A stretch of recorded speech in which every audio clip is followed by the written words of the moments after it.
মেহুল একটি প্রাসাদে আটকে ছিল। প্রাসাদটি একটি দুর্দান্ত উচ্চতায় ছিল। একটি উইন্ডোতে সংযুক্ত একটি গাছ ছিল, তবে গাছটি খুব দুর্বল ছিল এবং মেহুলের ওজন পরিচালনা করতে সক্ষম ছিল না।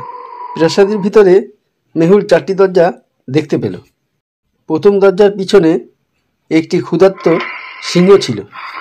দ্বিতীয় দরজার পিছনে একটি ক্ষুধার্ত নেকড়ে ছিল। তৃতীয় দরজার পিছনে একটি অবিচ্ছিন্ন আগুন ছিল এবং চতুর্থ দরজার পিছনে সম্পূর্ণ অন্ধকার এবং প্রাণীর ফাঁদ পাতা আছে। মেহুল পা দিলেই ফাঁদে পড়তে পারে।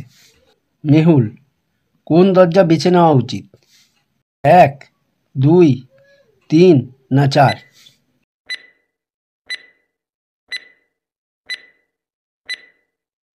মেহুল গাছ থেকে একটি ডাল ভেঙে দেবে, আগুন জ্বালিয়ে তারপর চতুর্থ ঘরে ঢুকবে। এখন ঘরটি আলোকিত হবে এবং মেহুল ফাঁদগুলি দেখতে পাবে, সহজেই পাস করতে পারবে।